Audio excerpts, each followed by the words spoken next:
그러니까 우리는 아직은 해보지 않은 것들이 많다. 긁어보지 않은 복권들이 많고 그냥 이게 당연한 일이 아니고 더 좋은 아이디어를 만들어야 될 필요가 있다.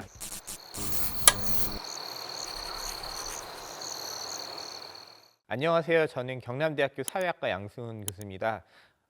저는 산업도시를 주로 연구하는 연구자인데요. 산업도시라 함은 부산, 울산, 경남 지역에 있는 제조업을 주로 영위하는 도시들을 의미합니다. 그 지역에서 일하는 사람들에 대해서 그리고 그 지역에 사는 사람들에 대해서 연구하는 연구자라고 보시면 되겠습니다.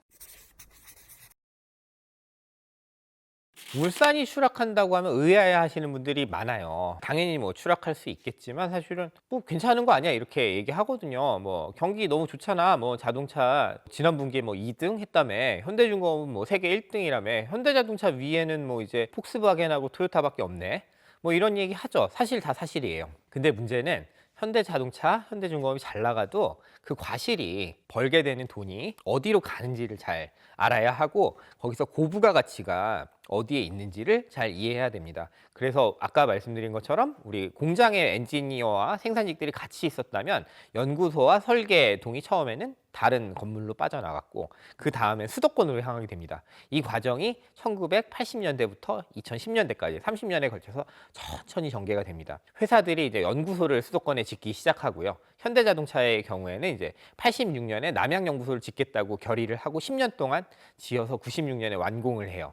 그다음에 현대중공업도 야금야금 이제 중앙연구소 이런 데를 통해서 이제 수도권에 이제 연구소를 짓기 시작하고 나중에는 이제 조선소의 설계동이 가고 그다음에 현대자동차 같으면 울산에 있던 연구기능 전체가 이제 수도권으로 가게 되는 건데요. 이번에 현대자동차의 전기차 전용 라인이 들어오거든요. 내년까지.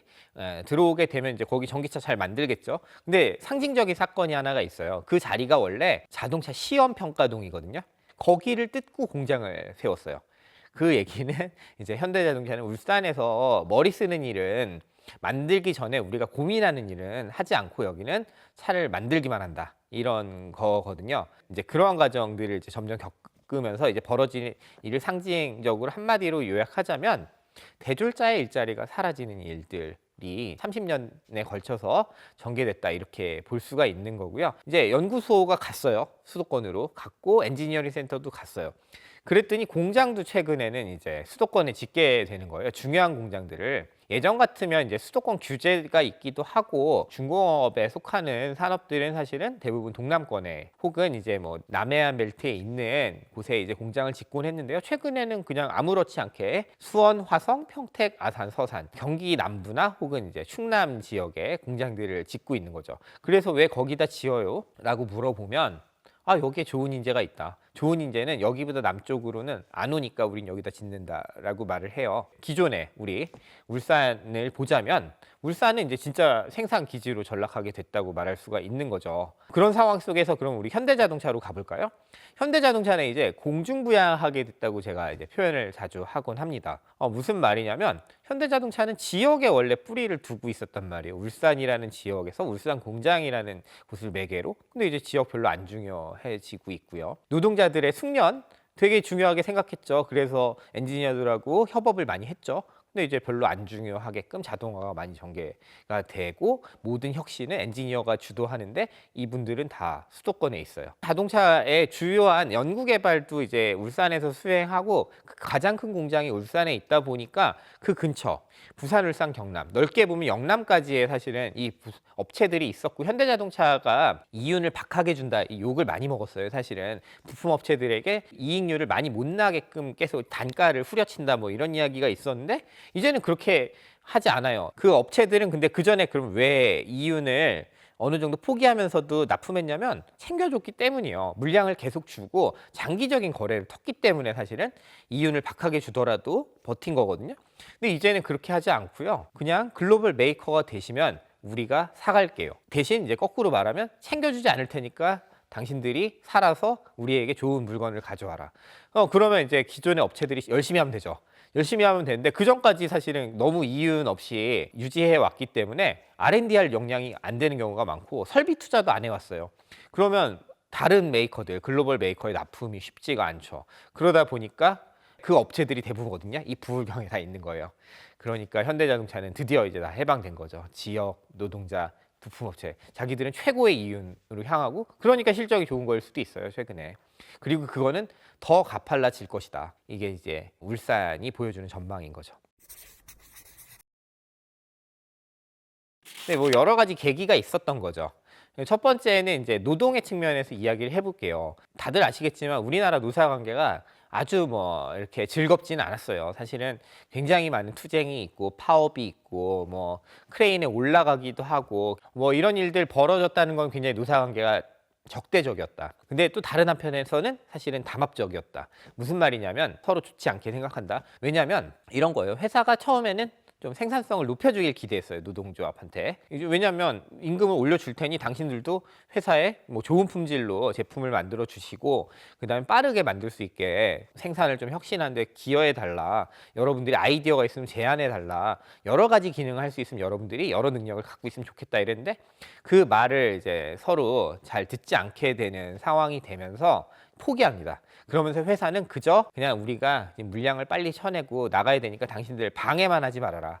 파업하면 돈 많이 줄 테니까 그냥 파업으로 라인을 세우는 일, 조선소의 도크를 못 채우게 하는 일만 하지 말아달라라는 식으로 서로 체념한 상태에서 서로의 이익을 그런 방식으로 조율한 거죠. 그러니까 선순환하면서 뭔가 상호 성장하는 관계로 못 갖고 그걸 제가 생산성 동맹을 형성하지 못했다는 말로 표현을 하는 거거든요. 사실 건강한 관계라면 임금 많이 줘야죠. 우리나라 계속 물가도 오르고 전체 임금이 오르면 같이 올려야 돼요. 근데 이제 노동자들이 교육 훈련도 많이 받아야 하고요. 원래는 숙련을 향상하기 위해서 굉장히 머리도 열심히 써야 돼요. 근데 신뢰가 없으니까 노동자들 그게 하기 싫고, 회사는 그런 노동자들을 믿을 수가 없으니까 사람 대신 기계로 대체하거나 혹은 자동화를 많이 시키거나 혹은 이 사람들이 궁리해야 될 일을 엔지니어한테 다 궁리를 하게 만들면서 3, 40년의 시간이 지난 거죠. 그러다 보니까 이제 회사는 신규 채용하는 대신 자동화를 끝까지 밀어붙이는 게 자동차의 모델이고요. 정규직들 못 믿겠고 이 사람들 계속 데리고 있으면 비용 부담이 되니까 하청을 쓰자, 이렇게 했던 게 이제 조선업의 전략이었던 거죠. 노동조합 관점에서도 사실은 딜레마가 있는 거예요. 임금을 엇비슷하게 만든다, 임금 평준화, 임금을 많이 받게 한다, 임금 극대화, 그 다음에 조합원을 창출한다, 신규. 세 가지 목표를 보통 노동조합이 고민하면서 두 가지 정도를 달성할 수가 있는데, 우리나라는 사실은 하도 적대적인 상태에서 조합원들 간의 임금을 평준화시키고 그 다음에 조합원들의 임금을 극대화시키는 거에 매달리다가 회사하고 하도 그런 관계로 믿음도 없고 돈을 많이 나가게 하는 구조가 되다 보니까 신규 채용을 못하게 하는 방향으로 구도를 이제 몰고 가게 된 거죠, 결과적으로. 그러다 보니까 이제 자녀 세대는 그 좋은 킹산직 일자리에 못 들어가게 되는 상황이 된 거고요. 근데 사실은 이건 좀 문제가 되는 게, 자녀들을 채용 안 해줄 것 같으니까 그냥 우리 정년을 연장해줘. 그래서 실제로 정년 연장을 해줬어요. 그래서 얼마 전에 현대자동차에서 이제 우리 8만 명 채용하겠다, 26년까지. 그리고 그중에 13,000명이 생산직이다. 이래가지고 확인해 봤어요. 그랬더니 신규 채용이 아니고요, 정년 연장을 해줬기 때문에 13,000개는 일자리가 생긴 거나 진배 없다, 이렇게 말했는데 사실은 굉장히 이게 문제가 있는 거죠. 그 좋은 일자리는 자녀 세대에게 안 돌아간다는 걸 완전히 땅땅땅 정해 놓은 거죠. 그럼 왜 이렇게 됐는지 또 이제 따져보자면, 회사, 아까 노동조합의 전략과 전략 실패를 이야기했다면 회사도 사실은 좀 생각해 봐야겠죠.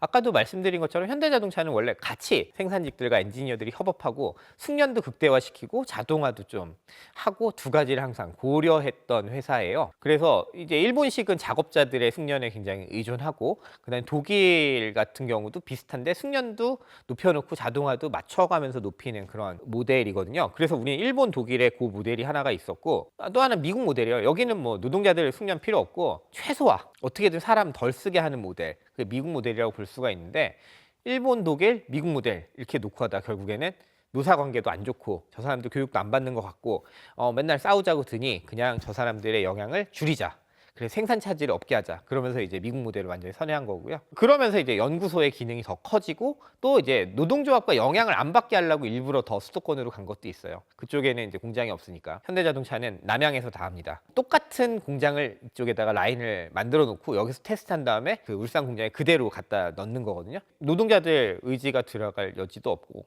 이제 사실은 연구개발 과정하고 노동자들하고 아무 상관 없어졌다, 처음에 레거시라는 거 완전히 없어졌다라는 거를 현대자동차 남양연구소가 정부가 사실은 그걸 보여주고 있는 것이다. 이렇게 말할 수가 있겠습니다.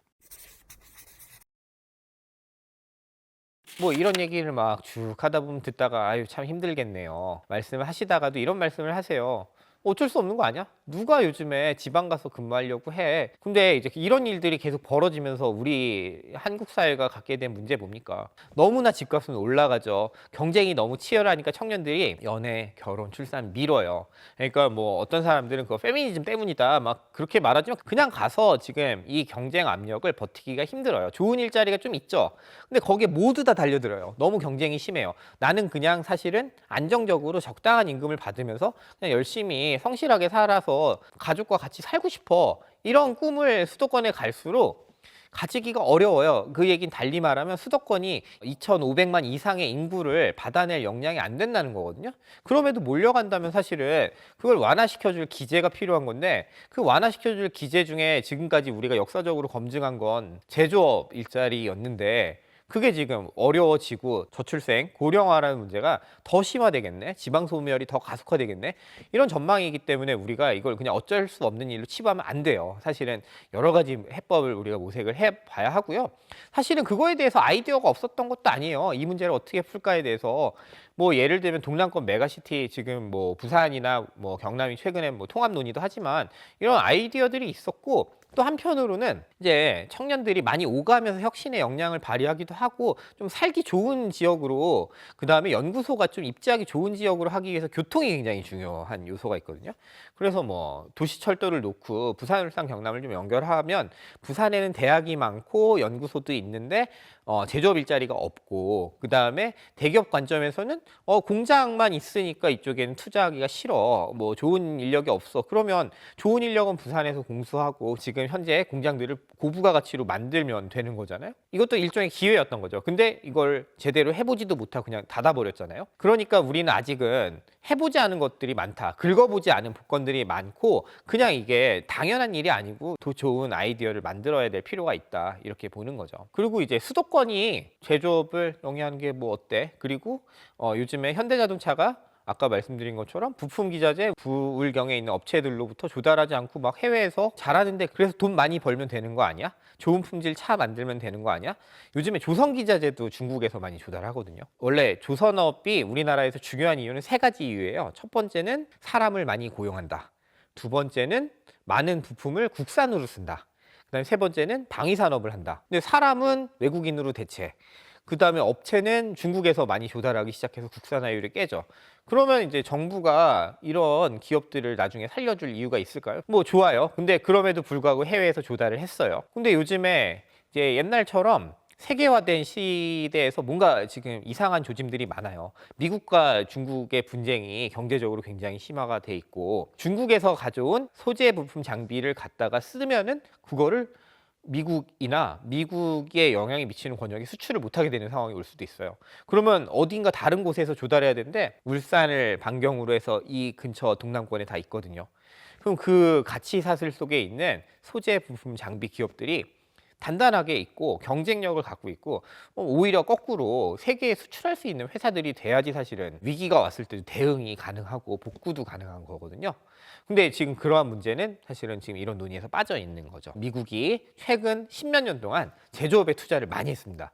왜냐하면 우리 러스트벨트라고 하죠. 미국 중서부에 있는 그 주들에서 항상 이제 민주당을 지지하던 지역들이 정치적으로 바뀌고 지역이 너무 불안해졌어요. 왜냐하면 이제 제조업들이 다 해외로 우리가 오프쇼어링이라고 해서 생산을 다 이전해 버리다 보니까 아웃소싱 주고 오프쇼어링으로 이제 다 공장을 넘겨버리니까 일자리가 없어지니까 그 지역에 불만이 굉장히 가득했고 우리 민주당 찍어 왔는데 당신들 왜 이래서 이제 민주당 정부가 오바마 때부터 계속 뭔가 제조업에 투자를 했어요. 근데 최근에 무슨 말들이 나오냐면 우리가 투자를 그렇게 했는데 별로 효과가 없네. 미국의 민주당을 지지하는 진보 지식인들이 이야기를 해요. 사실 근데 저는 그게 틀렸다고 생각해요. 왜냐하면 미국의 제조업 육성은 그냥 앵커 기업의 대공장을 그냥 유치해 오는 거에 그쳤고요. 아까 말씀드린 것처럼 소재 부품 장비 기업들은 잘 못 만들어냈어요. 대공장들이 선호하는 업체를 해외에서 긁어오긴 했는데 이게 자체의 역량이 안 됐던 거예요. 왜냐하면 그 원천 기술은 다 다른 나라에 있으니까. 근데 왜 그게 중요하냐면 그 기업들이 사실 일자리를 계속 안정적으로 만들어낼 수가 있는 거거든요. 대공장은 사실은 자동화 많이 돼 있죠. 그다음에 뭐 연구개발 밖에서 하죠. 이게 좋은 자리가 아니에요. 울산도 마찬가지로 껍데기만 남게 되면 그런 문제가 있는 건데, 그런 점을 고려할 때 자동차의 부품 협력사, 조선의 기자재 업체들의 경쟁력이라는 건 굉장히 중요하고, 미국처럼 완전히 없어졌다가 다시 하면 복구가 어렵고, 우리처럼 지금 있을 때 잘해가지고 어느 정도의 경쟁력을 만들면 쉽고, 그게 잘 되면 우리가 미래라는 거를 아주 비관적으로 생각하지 않을 수도 있는 상황이라는 거죠. 이런 거예요. 우리가 가부장적인 게 뭔지는 다 알아요. 아버지가 굉장히 권위적이고 딸들에 대해서 이제 굉장히 무시하거나 굉장히 지배적인 권력을 행사하고, 이런 걸 우리가 이제 가부장적이라고 하고, 경상도라서 보수적인 게 아니고 울산이나 이제 창원에 가게 되면 좀 다른 종류의 가부장제가 있다고 저는 생각을 합니다. 무슨 말이냐면, 국가가 산업화를 했잖아요. 73년에 중앙공업화를 하면서 그 몇 년 전부터 울산에 이제 공단을 만들면서, 그다음에 창원에도 공단을 만들고 포항에도 만들면서 이제 중화공업화를 하면서 발생한 가부장제라고 생각합니다. 여성들에 대해서 저평가를 하죠, 결과적으로. 그게 어떤 방식으로 작동하냐면, 애초에 중화공업화에서 남성만 채용했기 때문에, 그리고 여기에 고임금을 주다 보니까 여성들이 그냥 거기에 적응해서 4인 가족을 만들게 되는 경제 모델이자 이것이 작동하는 가부장제라는 거예요. 이 무슨 일이 발생하냐? 첫 번째는 제조업체가 좋은 일자리잖아요, 아직은. 그래도 근데 그런 곳에 들어가 보면 성비가 95대 5, 남성이 95%, 여성은 5%. 근데 5% 중에 정규직이 아닌 경우가 대부분이에요. 좋은 일자리에는 여성들이 없고 다 이제 남성들이 일을 하는 거예요. 예를 들면, 근데 웃긴 게 있어요. 미국이나 유럽에 있는 자동차 공장들을 가면 일하는 분들은 30% 이상이 여성이에요. 근데 우리는 현대자동차 울산공장 가면 없어요. 다 남성이에요. 아주 아이러니한 거는, 주말에 가잖아요. 아르바이트를 하기 위해서 온 분들은 여성이에요. 그 얘기는 똑같은 일을 남성만 할 수 있었던 게 아니고 남성들이 그냥 해온 경우일 때가 많다는 거죠. 이제 그러한 종류의 문제가 있고, 부산, 울산, 경남 지역으로 한정하자면 딸들을 공대에 많이 보내요, 다른 지역보다. 왜냐하면 여기 굉장히 공단이 크고 하니까 기회가 그래도 좀 있지 않을까? 근데 대졸 엔지니어도 줄어들고 있는 그나마의 목도 여성들에게 전혀 주어지지 않아요. 그러다 보니까 여자들은 이제 두 가지 이중적인 문제에 처하게 되는 거예요. 첫 번째는, 내가 이 지역에서 잘 나가는 제조업에 취업하려고 하면 안 뽑아요. 그리고 그 다음에 다른 일자리는 별로 없어요. 이러다 보니까 여성들의 딜레마는, 좋은 일자리는 못 가고 안 좋은 일자리를 갖게 되는데, 안 좋은 일자리의 특징을 한마디로 요약하자면, 저임금 저부가가치의 핑크 칼라 잡이 이 동남권, 특히 울산의 일자리다. 핑크 칼라 잡이라는 건 이런 직업들이에요. 요양보호사, 사회복지사, 그다음에 뭐 어린이집 교사, 외국인 대상 한국어 교사, 뭐 간호조무사, 이런 직업들이거든요. 그러다 보니까 이런 일자리 특징이 뭐냐? 오래 일을 해도 임금이 잘 오르지 않는다. 가능하면 최저임금의 연봉이 수렴한다. 그 다음에 이직을 해도 연봉이 오르지 않는다. 그러니까 승진도 없고 이직을 통한 연봉 상승도 없고 이제 전문성을 인정받지 못한다는 거예요. 그런 일자리를 가려고 하면, 이게 그 울산에 있는 여성들 관점에서 뭐냐면, 엄마가 어디 교육원 가서 배웠던 일을 내가 하는 거네. 나는 대학을 나왔는데, 울산이 딸들을 대학을 다 균등하게 보냈단 말이에요. 대학을 나온다는 건 내 이름으로 나의 커리어 패스를 만드는 거거든요.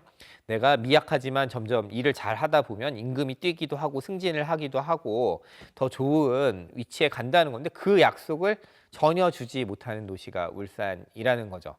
그리고 이제 여성들이 가려는 뭐 핑크 칼라 잡 말고도 뭐 서비스 산업이 좀 있겠죠. 근데 울산의 인구가 112만인데요. 영세하죠. 울산만 놓고 보자면. 좋은 서비스의 산업의 일자리를 만들 수가 없고, 기업들이 굉장히 작고, 예를 들면 수도권에 있는 방송 기업 뭐 CJ ENM 같은 회사를 못 만드니까, 울산과 부산이 문제가 뭡니까? 방송계통의 임금이 낮다는 문제가 그런 것들이랑 연결되어 있는 거거든요. 그러니까 그 규모의 경제가 확보가 안 되니 여성들에게 좋은 일자리가 가지가 않는다. 제가 그 학교에서 취업 전담 교수를 맡고 있거든요. 근데 제가 이제 면담을 하면서 가장 고민되는 친구들은 누구냐면, 공부를 못하는 문과 친구들이 아니고 공부를 잘하는 문과의 여학생. 이 친구들에게 제가 권할 수 있는 건 공기업이나 공무원밖에 없잖아요. 이 친구들이 하고 싶은 게 만약에 마케팅 이러면 어디 취업을 시켜야 됩니까? 이런 딜레마에서 사실은 굉장히 벗어나기 힘들고, 울산은 이러한 산업 가부장적인 체제 때문에 여성들을 결과적으로는 수도권으로 보내고 있게 만들고 있다. 요즘에 울산 친구들이 많이 하는 말이 울산이 노잼 도시다. 울산은 진짜 약간 서글픈 게 있는데 그럼에도 불구하고 울산은 굉장한 장점이 여전히 있긴 있어요. 이걸 어떤 방식으로 활용할지가 문제인데 사실은 거꾸로 생각해 볼 수도 있어요. 울산이 너무 제조업만 해가지고 문제다라고 얘기할 수도 있지만 다른 방식으로 보면요. 세상에 우리가 생각할 수 있는 모든 것들을 구상이 있으면 만들어낼 수 있는 실행의 도시인 거잖아요. 단위 면적으로 보면 중국에 굉장히 큰 제조업 벨트가 있죠. 선전. 그 지역을 제외하면 제가 볼 때는 세계에서 여전히 가장 많은 엔지니어, 장인을 보유했으며 생산할 수 있는 인프라가 다 있는 지역이 울산입니다. 그럼 이 장점을 좀 살리는 게 굉장히 중요하다는 생각이 들어요. 그걸 근데 뭐 대기업이 살려주겠습니까? 그런 거보다는 뭔가 제조 스타트업들이 생겨나거나 혹은 작은 기업들이 성장하면서 좀 살려내면 좋겠다는 생각이 들고 또 하나 중요한 점은 어쨌든 울산엔 단연제 대학이 하나 그다음에 과기원이 하나가 있지만 이걸로는 부족하고 부산 경남과 연결하는 것이 굉장히 중요하겠다 이런 생각이 들어요. 제가 이제 울산을 보면서 다른 나라 도시들을 참 많이 생각을 했던 것 같아요. 그래서 이제 디트로이트와 피츠버그라는 도시에 대해서 한번 생각을 해봤어요. 왜냐하면 여기가 러스트벨트에서 되게 중요한 도시들이거든요. 자동차를 통해서 융성했던 동네가 디트로이트거든요. 그다음에 피츠버그가 있습니다. 피츠버그는 철강한 카네기를 생각하면 되는 그 피츠버그거든요. 이제 굉장히 큰 제철소가 있었고 사람을 많이 고용했는데 여기 둘 다 이제 경쟁력이 없어질 때 구조조정을 해서 살리기보다는 사실 어느 정도 철수를 했었는데 경로가 좀 달라요. 디트로이트는 버티면서 조금씩 감원을 하더라도 공장을 지키는 방향으로 도시의 제조업체들이 결정을 했고 피츠버그는 이제 철강 안 되니까 여기 그냥 우리 실리콘밸리처럼 만들자. 카네기 멜론 대학도 있고 피츠버그 대학도 있으니까.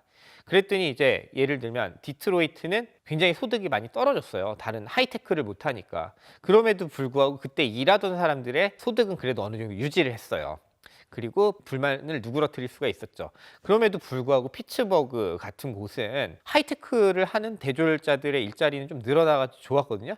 문제는 그 전에 일하던 사람들은 전부 다 싹 다 이제 일자리를 잃게 되고 그러므로 울산이 어떤 도시가 될 거냐라는 걸 고려한다면 지금 갖고 있는 생산직 일자리들을 어떠한 방식으로 방어하고 조금 더 밸류를 높일 거고 앞으로 자동화와 외주화가 전개되도록 필요한 인력인지를 좀 정의할 필요가 있는 것 같고 도시 관점에서 보자면 피츠버그를 볼 때는 하이테크를 하는 부문이 있어야 도시에 활기가 도는 건 맞는데 어떻게 하면 두 개가 상생할지를 고민하지 않으면 회사가 돈을 많이 버나 도시가 별로 부자가 안 되는 그다음에 고용을 별로 못 만드는 이러한 딜레마 속에 빠질 수가 있기 때문에 그 두 도시의 예를 함께 견주면서 울산의 미래라는 걸 한번 설계해 볼 필요가 있겠고 울산에 사는 분들이 아니더라도 울산의 미래와 동남권의 미래와 비수도권의 미래라는 것이 어떻게 결속되어 있는지를 제가 오늘 많이 말씀을 드렸기 때문에 한 번씩 생각해 보시면 우리 경제, 우리 제조업, 그다음에 평범한 사람들의 일자리라는 관점에서 고민할 것들 그리고 좀 아이디어도 얻어가실 수 있지 않을까 이런 생각이 듭니다. 제가 준비한 내용은 여기까지고요.